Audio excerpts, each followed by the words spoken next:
പടവെട്ടിക്കുന്ന ആരും ഉണ്ടോ? പടവെട്ടിക്കുന്ന അത് ആരും ഉണ്ടായിരുന്നല്ലോ. അതാ ഒന്ന് വാ, ഒന്ന് പറയട്ടെ എന്താ സംഭവം എന്ന് നോക്കിയിട്ട്. അവിടെ ഏതെങ്കിലും നേരത്തെ ജീവിക്കാൻ നിവൃത്തിയുണ്ടോ? ദയവാക്കി കൊടുത്തേക്കാം അങ്ങോട്ടൊന്ന്. ആ ഇപ്പോൾ പടവെട്ടിക്കുന്നതിൻ്റെ അവസ്ഥ എന്താ വെച്ച് കഴിഞ്ഞാൽ, ആ ഒന്നാമത് റോഡ് ഉണ്ടാക്കിയിട്ടോ പാലുണ്ടാക്കിയിട്ടോ ഞങ്ങൾക്ക് അവിടെ കാര്യമില്ല. ഇല്ല. ഒന്നാമത് മുണ്ടക്കൈയിൽ ഈ വർഷം 2024 പൊട്ടി, 19 പൊട്ടി. ഈ 2 മർദ്ദവും ഞങ്ങൾക്ക് കേൾക്കാനുള്ള സാധ്യത ഉണ്ട്. പോരാത്തതിന് ഇപ്പോൾ അവിടെ ഉള്ളത് ഏറ്റവും കൂടുതൽ ആനശല്യം ഞങ്ങൾക്ക് ഉണ്ട്. അതേപോലെ ഇപ്പം അങ്ങോട്ട് പോവാൻ തന്നെ ഞങ്ങൾക്ക് പോസിബിൾ അല്ല. പേടിയാ ഉള്ള കാര്യം പറഞ്ഞതെന്ന് വെച്ചാൽ, ഒരു മഴ ചെയ്താൽ ഞങ്ങൾ അവിടെ നിന്ന് ഇറങ്ങിപ്പോകണം, അത് നടക്കില്ല. അതേപോലെ ഈ ലിസ്റ്റ് പറഞ്ഞ പോലെ 1, 2, 3 ഇത് അവസാനം ഘട്ടത്തിൽ വരും എന്ന് ഉറപ്പുള്ള. അല്ലെങ്കിൽ പടവെട്ടിക്കുന്ന ആദ്യം വാസയോഗ്യം അല്ലെന്ന് ആരോ പറഞ്ഞിട്ടുണ്ടായത്, പിന്നെ വാസയോഗ്യമായത് അല്ലേ? 2-3 വട്ടം. അതുപോലെ മത്തായി സാറ് പറഞ്ഞ പോലെ ഇനി അവിടെ പൊട്ടൂലെന്നുള്ള ഉറപ്പുള്ള ആർക്കും പറയാൻ പറ്റില്ല. അപ്പൊ ഞങ്ങളെ മാത്രമേ എന്തിനാ ഈ മാറ്റി വെച്ചിരിക്കുന്നത് ഞങ്ങൾക്ക് അറിയില്ല.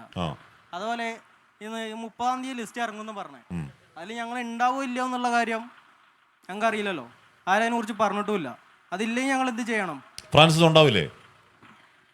ഇവിടെ നമുക്ക് ഒരു ദുരന്തമുണ്ടാകുമ്പോൾ ആ ദുരന്തത്തിൻ്റെ പുനരധിവാസവുമായി ബന്ധപ്പെട്ട നടപടിക്രമങ്ങൾ മുന്നോട്ട് പോകുമ്പം അതിനകത്തൊരു മാനദണ്ഡം വേണമെന്ന കാര്യത്തിൽ എങ്ങനെയാണ് നമുക്ക് ഒരു ദീർഘവീക്ഷണത്തോടുള്ള കാഴ്ചപ്പാടിന്റെ ഭാഗമായിട്ട് പറയാൻ വേണ്ടി കഴിയുക? മാനദണ്ഡം വേണ്ടെന്ന് നമുക്ക് ആർക്കും പറയാൻ കഴിയില്ല. മാനദണ്ഡം മനുഷ്യവിരുദ്ധമായാൽ അതിനകത്ത് ഞാൻ പറഞ്ഞത് ഒരു മാനദണ്ഡത്തിൽ നിന്നുകൊണ്ട് മാത്രമേ നമുക്ക് ലിസ്റ്റ് തയ്യാറാക്കാൻ പറ്റൂ. ഇവര് മാനദണ്ഡത്തിൽ വരുവോ ഇല്ലയോ എന്നുള്ളത് രണ്ടാമത്തെ വിഷയമാണ്. ആ മാനദണ്ഡത്തിൽ ഇവർ കൂടി വരണം എന്നുള്ള അഭിപ്രായമാണല്ലോ ഇവിടെ ഉള്ളത്. ഞാൻ പറഞ്ഞ മാനദണ്ഡം വേണം എന്ന കാര്യത്തിൽ നമുക്ക് ആർക്കും തർക്കം പറയാൻ കഴിയില്ല. മാനദണ്ഡം വേണം. കാരണം മുൻപ് ദുരന്തങ്ങൾ ഉണ്ടായിട്ടുണ്ട്. നാളെ ഒരുപക്ഷെ ദുരന്തം ഉണ്ടാതിരിക്കട്ടെ എന്ന് ആഗ്രഹിക്കുന്ന ആളാണ്. അങ്ങനെ വരുന്ന സമയത്ത് നമുക്ക് അവരെയും പുനരധിവസിക്കാൻ ആവശ്യമായിട്ടുള്ള പ്രവർത്തനമായിട്ട് മുന്നോട്ട് പോകണം. അങ്ങനെ വരുന്ന സമയത്ത് ഒരു സർക്കാർ സംവിധാനം എന്ന നിലയ്ക്ക് മുന്നോട്ട് പോകുമ്പോൾ മാനദണ്ഡത്തിൽ നിന്നുകൊണ്ട് മാത്രമേ പദ്ധതികളുമായി പോകാൻ വേണ്ടി കഴിയുള്ളൂ. ഇപ്പൊ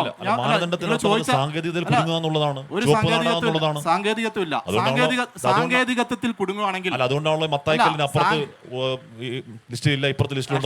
സാങ്കേതികത്വത്തിൽ മാത്രം പരിഗണിക്കുകയായിരുന്നെങ്കിൽ ഇപ്പം പുതിയ ലിസ്റ്റ് സാങ്കേതികത്വം, അതായത് മത്തായി കമ്മീഷൻ മുന്നോട്ട് വെച്ച സാങ്കേതികത്വം മാത്രമായിരുന്നെങ്കിൽ ലിസ്റ്റ് കഴിഞ്ഞു, പൂർത്തിയായി. ഷംസാദിന്റെ DDM അല്ലേ, ആ ലിസ്റ്റ് പൂർത്തിയായി. പക്ഷേ എന്തുകൊണ്ടാ അതിന് പുറമെയുള്ള ആളുകൾ പരിഗണിക്കപ്പെടണമെന്ന് സർക്കാരിന് മുമ്പാകെ ചർച്ച വരുന്നത്? അത് മാനുഷികമായ പരിഗണനയാണ്.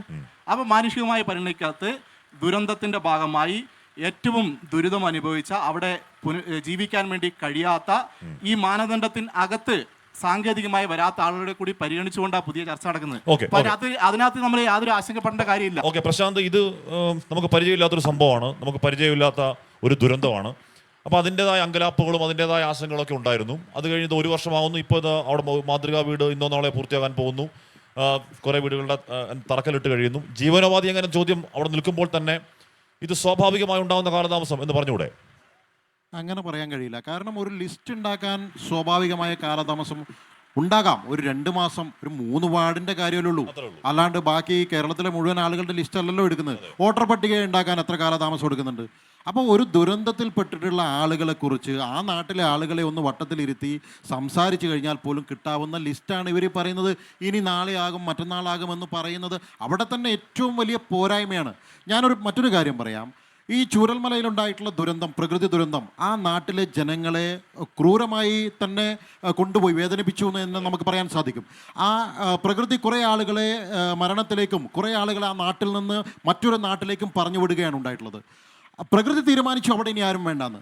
അത് മനസ്സിലാക്കിക്കൊണ്ട് പൊതുജനങ്ങൾ, കേരളത്തിലെ പൊതുജനങ്ങൾ, ചൂരൽമലക്കാരെ അല്ലെങ്കിൽ മുണ്ടക്കൈക്കാരെ സ്നേഹിക്കുന്ന ആളുകൾ മുഴുവൻ തങ്ങളുടെ കൈവശമുണ്ടായിരുന്ന പണം, തങ്ങളുടെ കൈവശമുണ്ടായിരുന്ന സ്ഥലം, തങ്ങളുടെ കൈവശമുണ്ടായിരുന്ന മറ്റ് സംവിധാനങ്ങൾ, ഭക്ഷ്യസാധനങ്ങൾ, കിറ്റുകൾ, ചൂലടക്കം ജനങ്ങൾ അപ്പോൾ തന്നെ കൊടുക്കാൻ വേണ്ടി തയ്യാറാണ്. അതായത് ഇനി അങ്ങോട്ട് നിങ്ങൾ പോകണ്ട, പകരം നിങ്ങൾക്കുള്ള സംവിധാനങ്ങൾ ജനങ്ങൾ തന്നെ എന്നുള്ള തരത്തിൽ 772 കോടി രൂപ പണമായിട്ട് തന്നെ ഈ സംസ്ഥാന സർക്കാരിനെ ഏൽപ്പിച്ചിരിക്കുകയാണ് ഈ ജനങ്ങൾ.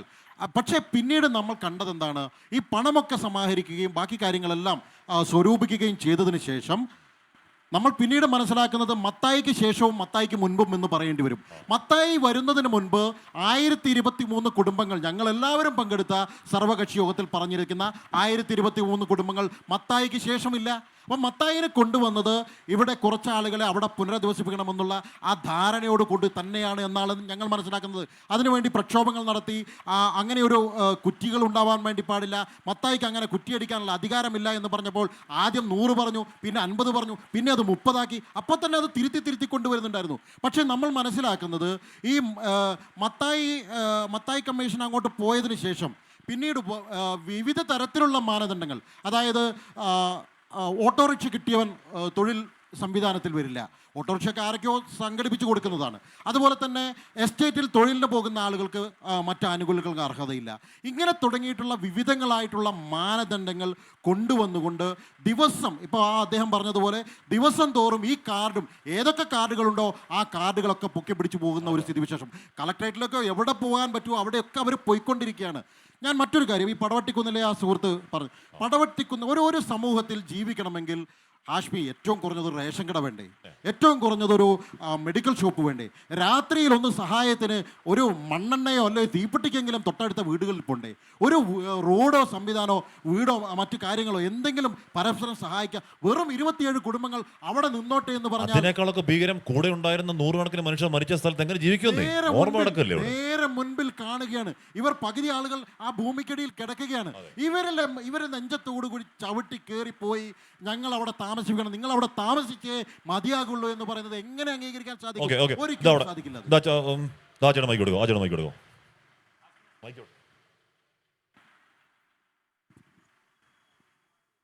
എന്താ അവസ്ഥ? 1 വർഷം ആവുന്നുണ്ട്, ലിസ്റ്റ് പൂർത്തിയാകാൻ പോകുന്നു പറയുന്നുണ്ട്. അതാ ഒരു വർഷമായിട്ടും ലിസ്റ്റ് പൂർത്തിയായിട്ടില്ല. അതൊരു വേറൊരു സത്യം. ഇപ്പോൾ നമ്മൾ പറയുന്നത് അവിടെ എസ്റ്റേറ്റ് ലയങ്ങളിൽ താമസിക്കുന്ന ഒരുപാട് ആളുകളുണ്ട്. മത്തായി സാർ വന്ന് കുറ്റിയടിച്ചിട്ടുണ്ട്, എസ്റ്റേറ്റിൻ്റെ ആ തറേൻ്റെ ചോട്ടിൽ കൊണ്ടുവന്ന് അടിച്ചിട്ടുണ്ട്. ആ പാടി ഉൾപ്പെടില്ല. അതെന്ത് ന്യായമാണ്? അപ്പോൾ അങ്ങനെയൊക്കെ കുറ്റിയടിച്ച് എസ്റ്റേറ്റിൻ്റെ ലയങ്ങളിൽ താമസിക്കുന്ന ഒരുപാട് ആളുകളെ മാറ്റിവിട്ടിട്ട് അവരൊന്നും ലിസ്റ്റിൽ പെട്ടിട്ടില്ല ഇതുവരെ. അത്രയും കുടുംബങ്ങളെ രാട്ടപ്പാടിയും മുണ്ടക്കയിലും ഉണ്ട്. അതേപോലെ മുണ്ടക്കയിലും ഒരുപാട് ആളുകളുണ്ട്. അത്രയും ആളുകളെ ലിസ്റ്റിൽ പെടാതെ കുറച്ച് ആളുകളെ മാത്രം ലിസ്റ്റിൽ, നമ്മളെ ചീഫ് സെക്രട്ടറി പറഞ്ഞ പോലെ 1024 വീടിന് അവസാനം വന്നപ്പോൾ എങ്ങനെ 420 വീടായി എന്നുള്ളതാണ് ഞങ്ങൾക്ക് അറിയേണ്ടത്. അത് എന്തുകൊണ്ട് അങ്ങനെ സംഭവിച്ചു? അത് സർക്കാരിന്റെ പ്രതിനിധി ഒന്ന് പറഞ്ഞു തന്നാൽ വളരെ ഉപകാരമായിരുന്നു. ഇവിടെ ഫ്രാൻസ് പറഞ്ഞ മാനദണ്ഡം ഉറപ്പായിട്ടും വേണം. പക്ഷെ ഇവിടെ നമ്മൾ കാണാത്ത രീതിയിലുള്ള ഒരു മഹാദുരന്തമാണ്. അവിടെ മാനദണ്ഡമാകേണ്ടത് എന്താണ്? ഇയാൾ ഏതെങ്കിലും തരത്തിൽ ദുരന്തത്തിനിരയായിട്ടുണ്ടോ? അയാളുടെ ജീവനോപാധി നഷ്ടപ്പെട്ടുണ്ടോ? ശരി, വീട് അവിടെ നിൽക്കുന്നുണ്ട്, കഞ്ഞി കുടിക്കാൻ എന്തെങ്കിലും പണി വേണമല്ലോ, പണി പോയിട്ടുണ്ടോ? അങ്ങനെ മാത്രമേ മാനദണ്ഡമാവാൻ പാടുള്ളൂ. അതല്ലാതെ എന്തിനാണ് ഫ്ലൈ സോൺ, എന്തിനാണ് ഗോ സോൺ, എന്തിനാണ് നോ ഗോ സോൺ, എന്തിനാണ് 3 ഫേസ്? മനസ്സിലാവുന്നില്ല. നമ്മളുടെ എല്ലാ രാഷ്ട്രീയ പാർട്ടിക്കാരും ഈ മത്തായി കമ്മിറ്റി റിപ്പോർട്ട്, പ്രശാന്ത് അതിൽ പങ്കെടുത്ത ആളാണ്, CPM പ്രതിനിധി അന്ന് ഫ്രാൻസിസ് അല്ല വേറൊരാൾ പങ്കെടുത്തതാണ്. കലക്ട്രേറ്റിൽ നമ്മൾ നടന്ന മീറ്റിങ്ങിൽ ഈ റിപ്പോർട്ടും ഈ മാനദണ്ഡവും അംഗീകരിക്കരുത് എന്ന് സർവകക്ഷി തീരുമാനിച്ച് അത് സർക്കാരിനെ അറിയിച്ച ആളുകളാണ്. പക്ഷേ അത് കഴിഞ്ഞിട്ടും അതേ മാനദണ്ഡം തന്നെയാണ് നിലനിർത്തി വന്നത് എന്നുള്ളതാണ് പ്രശ്നം. ഇപ്പോൾ ചേട്ടൻ പറഞ്ഞ റാട്ടപ്പാടി, ഇപ്പോൾ റാട്ടപ്പാടി എന്ന് പറയുന്നത് ഒരു 50-ൻ്റെയും 100 മീറ്ററിൻ്റെയും ഇടയിൽ ഈ ലിസ്റ്റിൽ ഉൾപ്പെടാതെ പോയ ആളുകളാണ്. ആ ആളുകൾ ഇപ്പോൾ വാടകയ്ക്കാണ് താമസിക്കുന്നത്. ഈ വാടകയ്ക്ക് താമസിച്ച് ഇപ്പോൾ അവർ താമസിച്ചിരുന്ന പാടികളിൽ ആ എസ്റ്റേറ്റിൻ്റെ ഓണർഷിപ്പിലായതുകൊണ്ട് ആ എസ്റ്റേറ്റ് അത് നന്നാക്കി അവരുടെ ആളുകൾക്ക് കൊടുക്കും. ഈ ഫൈനൽ ലിസ്റ്റ് വരുന്ന അന്ന് ഈ റാട്ടപ്പാടിയിൽ ഇപ്പോൾ വാടകയ്ക്ക് പുറത്തുള്ള ആളുകളുടെ വാടക നിലയ്ക്കും. ഇവരെവിടെ പോകണമെന്ന് പറഞ്ഞാൽ നമുക്ക് അവരോടത് പറയാം. ഈ ചോദ്യം അവരെന്നോട് ചോദിച്ചിട്ടുണ്ട്. ഈ വാടക നിന്ന് കഴിഞ്ഞാൽ ഞങ്ങൾ എന്താണ് ചെയ്യേണ്ടത് എന്നുള്ളൊരു ചോദ്യമുണ്ട്. ആ ചോദ്യത്തിന് ഇതുവരെ നമുക്ക് ഉത്തരവില്ല. കാരണം അവർ ലിസ്റ്റിലില്ല, അവർക്ക് വീടില്ല, അവർ താമസിച്ച പാടിയിൽ മറ്റാളുകളും വന്ന് അവരെവിടെയാണ് പോകേണ്ടത് എന്നുള്ളതാണ്. അപ്പോൾ ആ രീതിയിലാണ് ഇതിൻ്റെ പ്രതിസന്ധി മുന്നോട്ട് പോകുന്നത്. അതിനോടൊപ്പം തന്നെ അവിടെ ഈ കെട്ടിട ഉടമകളുണ്ട്, അവരുടെ പ്രയാസങ്ങൾ ഒരു വഴിക്ക് പോകുന്നു. ഉപജീവന മാർഗ്ഗമില്ല. ഇപ്പോൾ ലോഡിങ് അവർ പറയുന്നുണ്ട് 7 പേരുണ്ടെന്ന്, ഒരാൾ പോയി 6 പേര്. ഇതുമായി ബന്ധപ്പെട്ട് അദ്ദേഹം പറഞ്ഞത് എനിക്കും നല്ല ഓർമ്മയുണ്ട്. കലക്ട്രേറ്റിൽ നമ്മൾ കത്ത് കൊടുത്ത്, ഞാനൊരു കത്ത് കൊടുത്തതിന് കോപ്പി നിങ്ങൾക്ക് അയച്ചും കൊടുത്തു അവർക്ക്. ഞാനും ഇത് കൊടുക്കുന്നുണ്ട്, ഇവരെ പരിഗണിക്കണം. ലേബർ ഓഫീസറെയും ഇവരെയും ഈ തൊഴിലാളി സംഘടനകളെയും വിളിച്ച് ഇവരെന്നോട് പറഞ്ഞത് വയനാട്ടിൽ എവിടെ വേണമെങ്കിലും പോയി ലോഡിങ് പണി എടുത്തോളാന്നാണെന്ന് പറഞ്ഞത്. ഞാൻ ഇത് തന്നെയാണ് പറഞ്ഞത്, അവരെവിടെയെങ്കിലും പോയി ലോഡിങ് പണി എടുത്തോളൂ. അവർക്ക് ആ ലോഡിങ് പണി അവരെ വരുമാനമല്ലേ അത് കൊടുക്കും. പക്ഷെ അതിലൊരു തീരുമാനവും എടുക്കാൻ കഴിഞ്ഞിട്ടില്ല. അവിടെ കെട്ടിട ഉടമകളായിരുന്ന ആളുകളുണ്ട്. അവരിപ്പോൾ ഡയാലിസിസ് ചെയ്യാൻ ആരെങ്കിലും പൈസ കൊടുക്കണം. അബുക്ക ഉണ്ടോ? കണ്ടായിരുന്നില്ല. അപ്പൊ അതുപോലെയുള്ള ആളുകളുണ്ട്. അപ്പൊ നമുക്ക് അതിലേക്കൊക്കെ എന്ത് ചെയ്യണം? പറഞ്ഞു. ഞാൻ പറയാം സാറേ, നമ്മൾ റാട്ടപ്പാടിയിൽ ഉദ്ദേശിച്ച കാര്യത്തില് റാട്ടപ്പാടി മാത്രമാണ് ഉൾപ്പെടാത്തത്. ജോൺ മത്താന്റെ കല്ല് വെച്ചത് നമ്മളെ പാടിയും 2.5 മീറ്റർ പോലും അകലമില്ല. അത് തൊട്ടിപ്പുറത്ത് സ്റ്റോർ പാടിയുണ്ട്. സ്റ്റോർ പാടി 140 മീറ്റർ അകലെയാണ് ലിസ്റ്റിൽ ഉൾപ്പെട്ടത്. എന്തുകൊണ്ട് ഉൾപ്പെട്ടു? ഇതാണ് പ്രശ്നം. അല്ല ഫ്രാൻസ്, ഇതാണ് പ്രശ്നം. ഞാൻ പറയുന്നത് മാനദണ്ഡം വേണം, ഇല്ലാതല്ല. മാനദണ്ഡം ഇങ്ങനെ മനുഷ്യന്മാരെ ആദ്യം പിടിപ്പിക്കുന്ന തരത്തിലായി പോരുത്. അല്ല, ഇതിനകത്ത് ഒരു ആദിയുടെ പ്രശ്നം വരുന്നില്ല. കാരണം എന്താ വിഷയം? അല്ല, പറഞ്ഞോട്ടെ.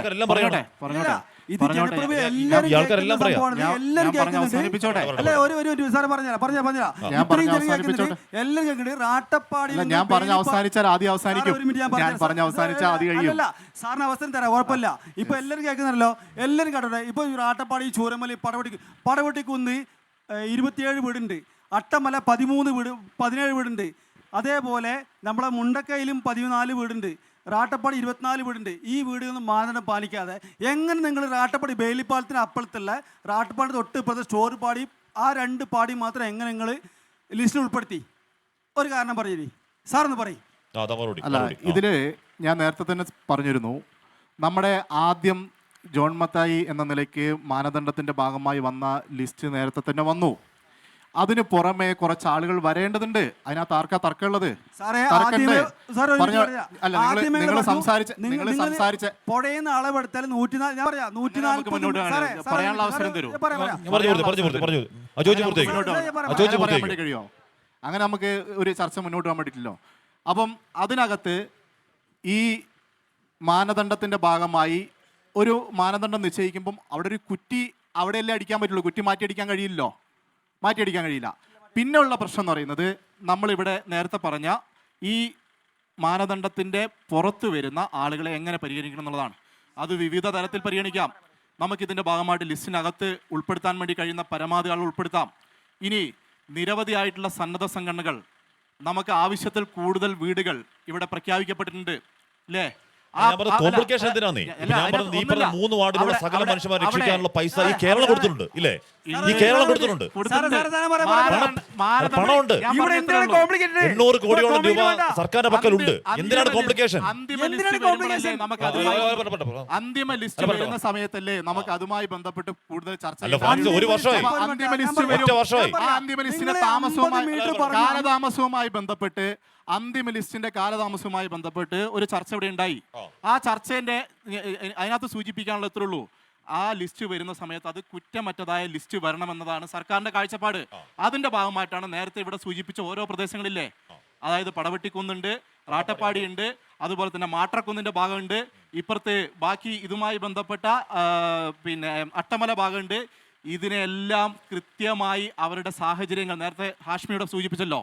അതായത് ദുരന്തത്തിന്റെ ഭാഗമായി ഏതെങ്കിലും തരത്തിൽ അവർക്ക് അവിടെ താമസിക്കാൻ സാഹചര്യമില്ലാത്ത ആളുകളെ ഉൾപ്പെടുത്തുക എന്ന കാഴ്ചപ്പാടിന്റെ ഭാഗമായിട്ടാണ് ഇത്ര സമയമെടുത്ത് അതിന്റെ ലിസ്റ്റുമായി ബന്ധപ്പെട്ട ഹിയറിംഗും പരിശോധനയും മുന്നോട്ട്.